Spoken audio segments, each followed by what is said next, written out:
सियासी drama. JDU ने मांझी को हटाकर नीतीश को चुना विधायक दल का नया नेता, लेकिन मांझी अड़े। 15 और विधायकों को बर्खास्त करने की सिफारिश। और बिहार में जेडीयू के झगड़े में बीजेपी की एंट्री। प्रधानमंत्री ने की पार्टी की कोर कमेटी के साथ बैठक। मांझी को समर्थन देने पर हुई चर्चा।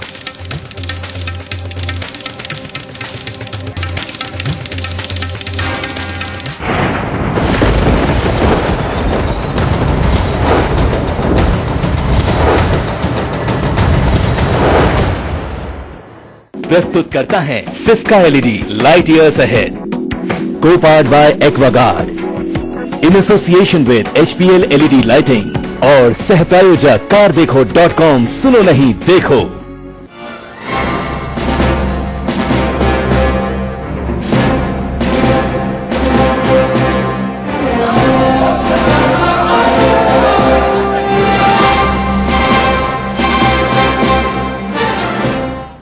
तो दिल्ली में अब की बार तो आपने जो देखा एक्सेस का जो एग्जिट पोल आपने देखा हमारे चैनल पर पिछले लगातार 3 घंटे से आप देख रहे हैं, उसमें चौंकाने वाले नतीजे आए। आम आदमी पार्टी को 53 सीटें मिलती हुई दिल्ली में दिखाई दे रही हैं और 17 महज बीजेपी को। बड़ा नुकसान बीजेपी को इस एग्जिट पोल के मुताबिक, और आम आदमी पार्टी को एक बड़ा गेन इस एग्जिट पोल के मुताबिक मिलता हुआ दिख रहा है। हम ग्राफिक्स के जरिए आपको समझाने की कोशिश करेंगे कि आखिर क्या स्थिति बन रही है और कैसे बन रही है। देखिए, कुल सीटें 70 है दिल्ली विधानसभा में, जिसमें 17 बीजेपी को मिल रही है, केवल 53 आम आदमी पार्टी को। और कांग्रेस या तो खाता भी नहीं खोल पाएगी या 2 सीट तक मैक्सिमम ले सकती है। 17 बीजेपी को, इसमें +-7 हो सकता है, यानी आगे पीछे 7 हो सकता है, 7 कम हो सकती है, 7 ज्यादा हो सकती है। 53 आम आदमी पार्टी को, इसमें भी +-7 की गुंजाइश है। लेकिन फिर भी अगर 7 कम या कुछ कम भी होती है तो भी आम आदमी पार्टी पूर्ण बहुमत के साथ सरकार बनाने की स्थिति में है दिल्ली में। आप देखिए किसको कितने वोट पड़े। 34% वोट बीजेपी प्लस को मिले, 49% आम आदमी पार्टी को और सिर्फ 10% कांग्रेस। एग्जिट पोल, एक्सेस के एग्जिट पोल के मुताबिक आपको पूर्ण बहुमत है। पूरी तरह से आम आदमी पार्टी सरकार बनाती हुई दिल्ली में दिख रही है। अनुराग, पूरी तरह से आम आदमी पार्टी दिल्ली में सरकार बनाती हुई दिख रही है। हमारे साथ इस पर चर्चा करने के लिए मेहमान भी हैं। हम उन मेहमानों का इंट्रोडक्शन करा दें। प्रदीप सिंह हमारे साथ लगातार बने हुए हैं। हमारे साथ अनिल बलूनी जी भारतीय जनता पार्टी से हैं। शेफाली मिश्रा हमारे साथ होंगी। संजय निरुपम हमारे साथ कांग्रेस पार्टी से होंगे।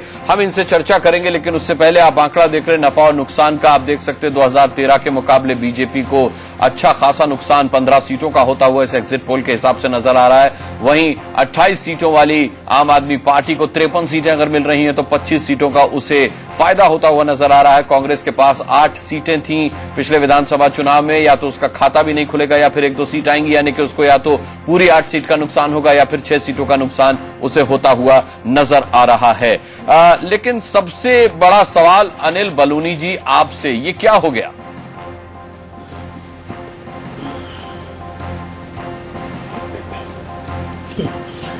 नहीं, अभी कुछ हुआ नहीं है। आप इतना जल्दी कोई किसी अंतिम निर्णय पे मत पहुंचिए। अरे नहीं, किरण बेदी जी ने करेक्शन की उम्मीद जताई थी, लेकिन हमने बताया कि ये फाइनल आंकड़ा भी यही है। 17 सीट से 1 सीट आगे नहीं बढ़ा। 3 से 6 वाला जब प्रतिशत आया तो कुल मिलाकर के थोड़ी चिंता बढ़नी चाहिए, क्योंकि अभी तक उम्मीद ये थी कि आखिरी के 3 घंटों में शायद जो वो प्रतिशत बढ़ेगा उसमें करेक्शन होगा। यहां बिल्कुल करेक्शन नहीं हुआ।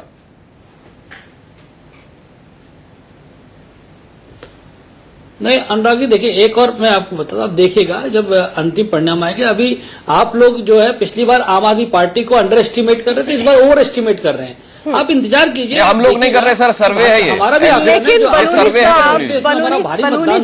बलूनी जी, एक सर्वे हो, 2 सर्वे हो तो कोई बात भी हो, सारे सर्वे गलत कैसे हो सकते हैं? और वो भी इतनी ज्यादा मार्जिन के साथ आपकी पार्टी पिछड़ रही है। थोड़ी बहुत मार्जिन होती तो आप शायद ये जो आपकी उम्मीद है अभी भी वो हम उसे समझ सकते थे, लेकिन इतनी ज्यादा डिफरेंस 53 और 17।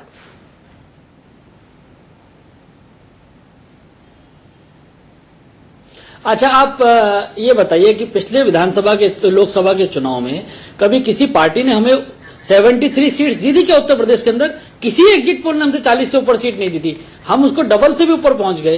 तो आप इसीलिए कह रहा हूं कि इसको अंतिम परिणाम मत मानिए। आप इंतजार कीजिए 10 तारीख तक का। हमें पूरा विश्वास है 10 तारीख तक कि भारतीय जनता पार्टी पूर्ण बहुमत की ओर बढ़ेगी। प्रदीप जी, क्या इनकी जो उम्मीद है, ये जो उम्मीद जता रहे हैं, इसमें थोड़ा बहुत भी आपको कुछ कोई उम्मीद की तरह नजर आ रही है? देखिए, जो उत्तर प्रदेश का उदाहरण दिया अनिल बलूनी जी ने, तो हर एग्जिट पोल उस समय भी, opinion poll, exit poll BJP को नंबर 1 दिखा रहा था।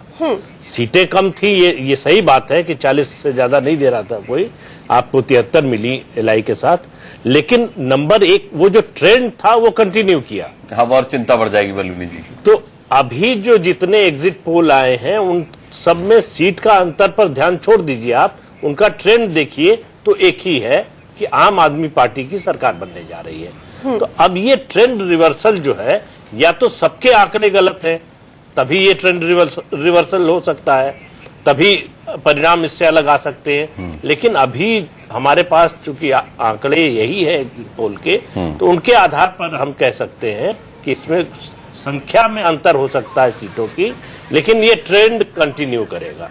जी, हमारे साथ संजय निरुपम भी हैं। संजय निरुपम जी, आपके लिए भी चिंता का सबब होना चाहिए, क्योंकि जहां जहां आम आदमी, जहां जहां आपका वोट कटा है, जहां जहां आपका वोट टूटा है, वो आम आदमी पार्टी के साथ गया है, और अब स्थिति ये बन रही है कि आपके कांग्रेस के आगे 0 या फिर 2 लिखा हुआ है, या तो खाता भी नहीं खुलेगा। मतलब ये स्थिति हो जाएगी एक राष्ट्रीय पार्टी की, ये शायद आपने भी नहीं सोचा होगा दिल्ली में। देखिए, सबसे पहले जो एग्जिट पोल के जो फैसले होते हैं उस पर बहुत ज्यादा हम लोग विश्वास नहीं करते, और उसके डिबेट में हम पार्टिसिपेट भी नहीं करते। लेकिन चूंकि आपने बुलाया और पार्टी ने मुझे भेजा है, तो ओवरऑल चुनाव और उसके संभावित परिणामों के ऊपर हम चर्चा कर सकते हैं। यह बात सही है, कांग्रेस पार्टी को जितनी ताकत से वापस होना चाहिए उतनी वापसी दिख नहीं रही है। वो इसलिए वापसी नहीं हो रही है क्योंकि बहुत कम टाइम है। अभी 1 साल पहले हम लोग हारे थे, 15 वर्षों तक हम सत्ता में थे। ऐसा नहीं कि हमने काम नहीं किया, हमने खूब सारे काम किए। जिन मुद्दों के ऊपर दिल्ली में 3-3 चुनाव हुए थे, वो मुद्दे ही अब खत्म हो गए, क्योंकि वो रोड हमने बना दिए, फ्लाईओवर हम बना दिए, मेट्रो हमने लाके दे दिया, सीएनजी की बसें हमने लाके दे दी। तो ऐसे में भाई, आपकी आवाज बहुत बाउंस बैक कर रही है बॉस। अच्छा, ये दिक्कत आपने बोल दी, ये दिक्कत दूर हो जाएगी, ये दिक्कत दूर हो जाएगी। चलिए, फिलहाल इस वक्त हमारे साथ एक्सिस के assistant vice president Rishabh Maheshwari भी जुड़ गए हैं। माहेश्वरी जी, इंडिया न्यूज पर हम लगातार ये एक्सिस के एग्जिट पोल दिखा रहे हैं, और चौंकाने वाले इसके नतीजे पूरा देश देख रहा है। आप एक बार खुद ये बताइए कि आपके सर्वे के मुताबिक दिल्ली में किस पार्टी की सरकार बनने का अनुमान है, और ये सर्वे आपने जो कराया, कैसे कराया? हमारे सर्वे के रिजल्ट्स कहते हैं, जो कि पूरी तरह से डेटा पे आधारित हैं, जिस डेटा को कलेक्ट किया गया है पिछले 1 हफ्ते के अंदर अंदर, वो ये कहता है कि आम आदमी पार्टी इस वक्त मेजॉरिटी में आ रही है विद अ ग्रैब ऑफ 46 से लेके 60 सीट्स। तो हमने जो अपना रिप्रेजेंटेशन दिया है वो है 53 सीट्स ±7। इसी के साथ बीजेपी पार्टी जो है वो in the range of 14 to 24 आ सकती है। तो इसके लिए हमने दिया है 13 ±7 का रेशो। कांग्रेस पार्टी की कड़ी फाइट है 3 सीटों पे, इसलिए हमने उनका दिया है 0 to 3 सीट्स। और कोई भी इंडिविजुअल कैंडिडेट उसको नहीं मिल पा रहा है ज्यादा वोट समर्थन अकॉर्डिंग टू द डेटा, और यही हमारे सर्वे के रिजल्ट। जी, चलिए, हमारे साथ रहिएगा माहेश्वरी जी, आपसे आगे भी हम सवाल पूछेंगे। प्रदीप सिंह जी, बड़ा भरोसा है बीबी अनिल बलूनी जी को कि 10 तारीख का इंतजार कीजिए। आपको क्या लगता है कि ये भरोसा किस आधार पर कर रहे हैं? नहीं, देखिए, इनका अपना इंटरनल असेसमेंट होगा, उसके आधार पर भरोसा कर रहे हैं। और राजनीतिक दल उम्मीद छोड़ दे आखिरी मिनट से पहले, तो वो राजनीतिक दल नहीं है, नेता नहीं। किरण बेदी ने तो शायद छोड़ दी, वो कह रही हैं कि हारेंगे तो मेरी वजह से और जीतेंगे तो मेरी वजह से।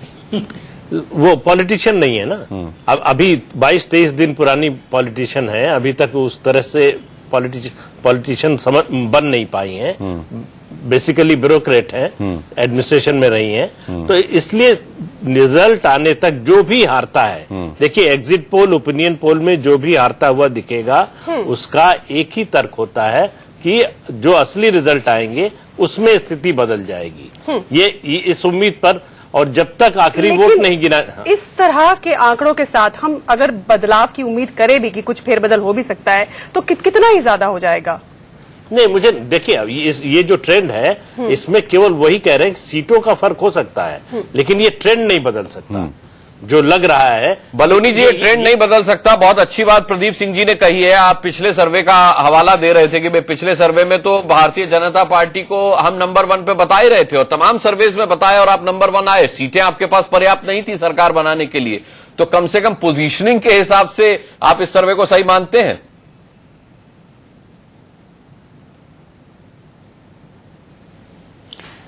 अनुराग जी, मैंने कहा ना, आप देखिएगा 10 तारीख को मायूसी होगी सब जितने एग्जिट पोल वाले हैं उनको।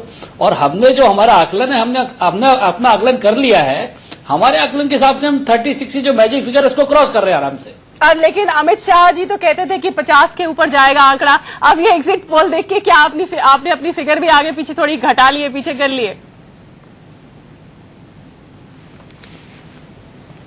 नहीं, अरे नहीं, ऐसा शीतल जी ऐसा नहीं है। मैंने जो एक मैजिक फिगर की बात की, हम कंफर्टेबल मेजोरिटी का जीतने वाले। और जितने भी एग्जिट पोल वाले इनको मायूसी होगी, भारतीय जनता पार्टी को कोई दिक्कत नहीं है। ये ओवर एस्टिमेट कर रहे हैं आम आदमी पार्टी को। ये जरूर मैं मानता हूं कि जो आम आदमी पार्टी का वोटर है वो वोकल वोटर है, इस कारण एग्जिट पोल वाले। मैं सवाल का जवाब संजय निरुपम से ले लेता हूं। संजय निरुपम वोकल तो नहीं रहे। अच्छा, संजय निरुपम जी, आप भी कम वोकल तो नहीं रहे। अब आप ये मत कहिए कि बीजेपी या नरेंद्र मोदी या उनकी टीम जो है वो वोकल होने में कहीं पीछे है, या अपनी जो उपलब्धियां हैं उन्हें दिखाने में, गिनाने में कहीं पीछे है। ये तो बात मत कहिए। अब आप कांग्रेस जैसी बात कर रहे हैं आप।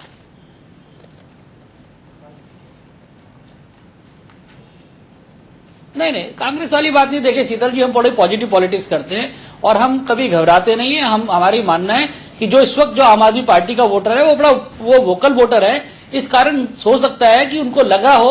और आप बनारस के चुनाव की रिसर्च कीजिए। बनारस के चुनाव में मैंने देखा था, ये लोग इतने वोकल वोटर था इनका, वो शोर मचाता था, हर चौराहे पे खड़े होकर टोपी बांधता था।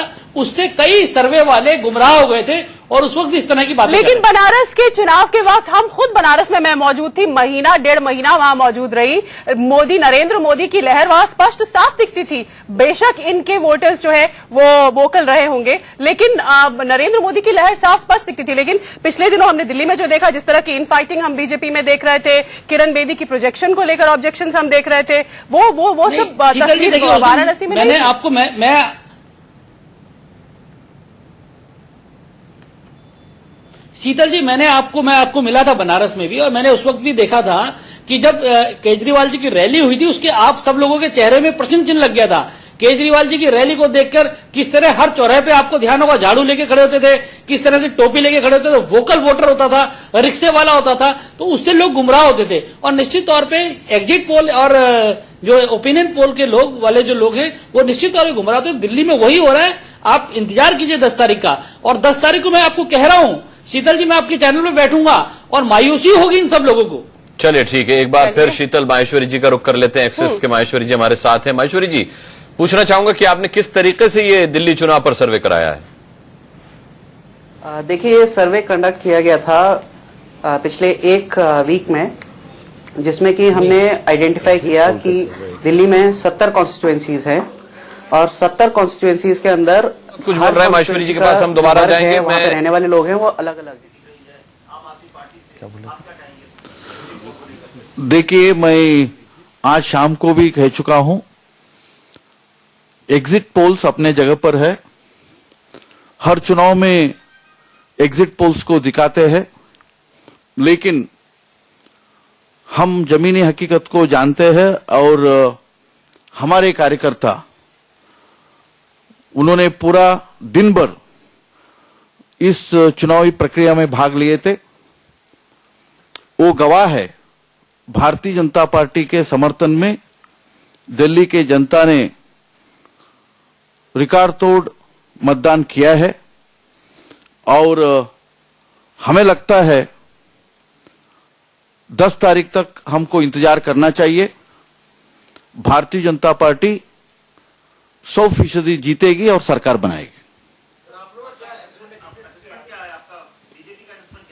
हमारा असेसमेंट, भारतीय जनता पार्टी को पूर्ण बहुमत मिलने वाली है।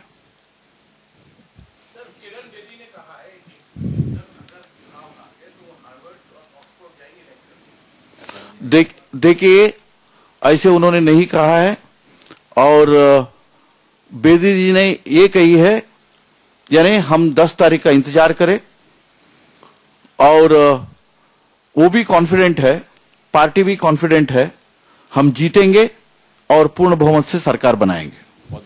धन्यवाद जी। अब प्रदीप जी ये तो कह रहे हैं कि पूरी तरह कॉन्फिडेंट, लेकिन के चेहरे के भाव जो आप पढ़ रहे हैं और हम मायूसी देख रहे हैं, है मायूसी दिख रही है चेहरे पर, मतलब पूरी तरह से